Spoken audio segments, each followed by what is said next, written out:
you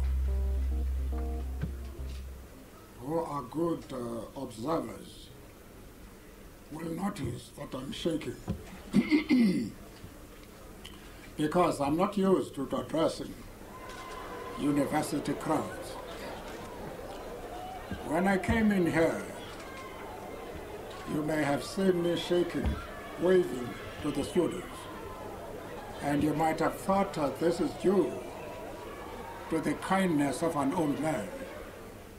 But I must confess that I did this in order to test whether the experience I had in the early 90s at this university will not be repeated.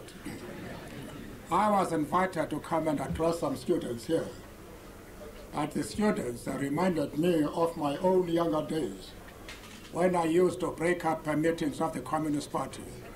They broke up my meetings.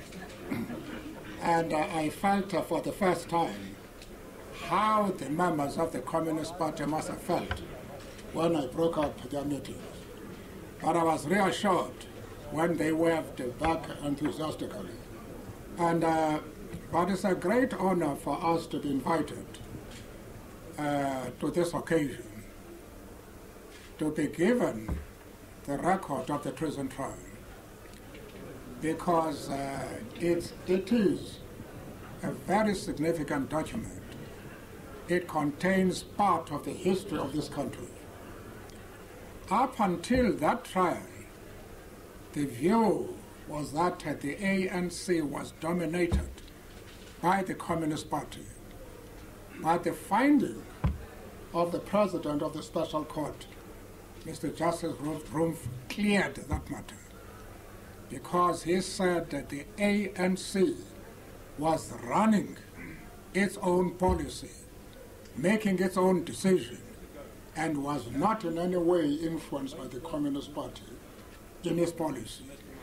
I met, subsequent to that trial, Mr. Patrick Duncan, who was the editor of a paper called Contact, and his paper, almost every issue, contained this allegation that the ANC is not a nationalist organization, but it's a cover for the Communist Party.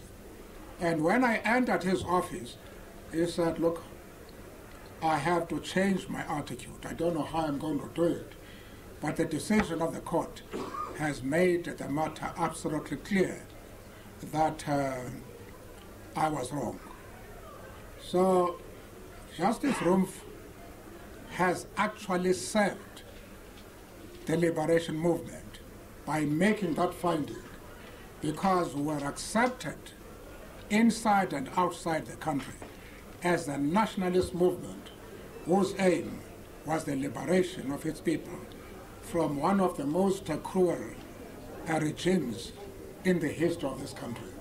And one of the things that worried me in prison was the fact that now that we're in the limelight, those people who were our detractors must have felt very uncomfortable, because they thought that I would take revenge on them. And therefore, one of the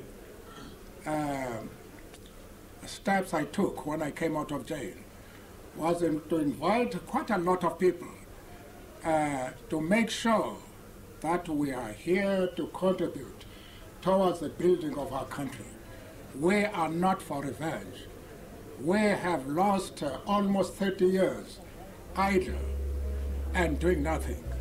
And we want to spend the rest of our lives to contribute to the monumental work that has been done by all sections of South Africa, black and white, Afrikaans and English speaking.